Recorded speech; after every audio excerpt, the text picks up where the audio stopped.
स्वतःला त्यांनी पक्षप्रमुख समजून घेतलं आणि पक्षप्रमुख उद्धव ठाकरे यांना असलेले अधिकार त्यांनी बेकायदेशीरपणे आपल्याकडे घेतले. मित्र हो, राजकारणामध्ये काही लोक इतके उतावीळ झालेले असतात की त्यांना आपल्याला मिळालेलं पद आणि आपल्याला मिळालेल्या त्या पदाचे अधिकार याचं सुद्धा भान राहिलेलं नसतं. पद मिळालं रे मिळालं की ही मंडळी सुसाट निघालेली असतात आणि मग एक दिवशी तोंडावर आपटण्याची वेळ त्यांच्यावर येत असते. आणि नेमका असाच काहीसा प्रकार कोल्हापूर इथं उद्धव ठाकरे यांच्या शिवसेनेत घडला.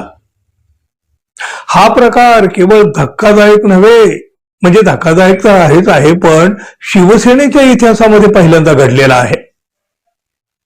बघा, शिवसेनेच्या स्थापनेपासून या पक्षात एक शिस्त आहे आणि ही शिस्त मोडण्याचं धाडस नेत्यापासून शिवसैनिकापर्यंत आजवर कोणीही कधीही केलेलं नाही. पक्षाकडून आदेश दिले जातात आणि शिवसैनिक कामाला लागतात, अशी साधारण इथली पद्धत. पक्षातल्या पदाधिकाऱ्यांच्या निवडी या थेट पक्षप्रमुखांच्याकडून केल्या जातात आणि कोणाची हकालपट्टी जरी करायची असेल तरी सुद्धा त्याचे आदेश पक्षाच्या प्रमुखाकडूनच काढले जातात. उद्धव ठाकरे यांचा शिवसैनिक असो किंवा मग तो पदाधिकारी असो, वरिष्ठ पदाधिकारी असो, तो नेहमी मातोश्रीच्या खुर्चीला मान देतो, सन्मान देतो, आदेशाचं पालन करतो. पक्षप्रमुखांचा आदेश मानून सर्वस्व पणाला लावून शिवसेनेसाठी राबतो, झटतो, झगडतो. अत्यंत प्रामाणिक, पक्षनिष्ठ आणि केवळ आदेश मानणारा शिवसैनिक तोच केवळ खरा शिवसैनिक असं मानलं जातं. कुठली निवडणूक असो, त्यामध्ये जीत असो, हार असो, त्यामध्ये तो स्वतःला झोकून देऊन काम करतो. शिस्तप्रिय असणारा शिवसैनिक केवळ मातोश्रीवरील पक्षप्रमुखांच्याच आदेशानुसार वागतो. शिवसेनेतील कुठल्याही पदाधिकाऱ्याची निवड बघा, ही फक्त आणि फक्त उद्धव ठाकरे यांच्याच आदेशानं होती. शिवसेनेचं मुखपत्र असलेल्या सामनामधून एकदा ही निवड प्रसिद्ध झाली रे झाली की तो अधिकृत आदेश मानला जातो आणि अर्थातच हा अधिकार फक्त उद्धव ठाकरे यांना आहे. कोल्हापूरच्या जिल्हा प्रमुखांनी मात्र या अधिकारालाच छेद दिला, शिवसेनेची शिस्त धाब्यावर बसवली आणि स्वतःच उद्धव ठाकरे यांच्या अधिकारावर आक्रमण केलं. जिल्हा प्रमुख असताना स्वतःला त्यांनी पक्षप्रमुख समजून घेतलं आणि पक्षप्रमुख उद्धव ठाकरे यांना असलेले अधिकार त्यांनी बेकायदेशीरपणे आपल्याकडे घेतले.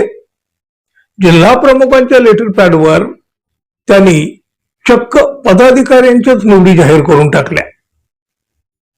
वेगवेगळ्या पदाधिकाऱ्यांच्या निवडी या सगळ्या जाहीर केल्यानंतर या निवडीची बातमी वर्तमानपत्रातून प्रसिद्ध झाली आणि त्यानंतर शिवसेनेमध्ये खरा गोंधळ उडाला.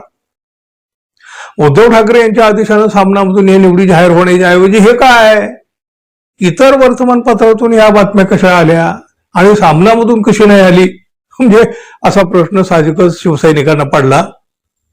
पक्षप्रमुख उद्धव ठाकरे यांच्या आदेशाशिवाय कोणताही पदाधिकारी निवडले जात नाही. इथं मात्र उद्धव ठाकरे यांनाच या निवडीची खबर नव्हती.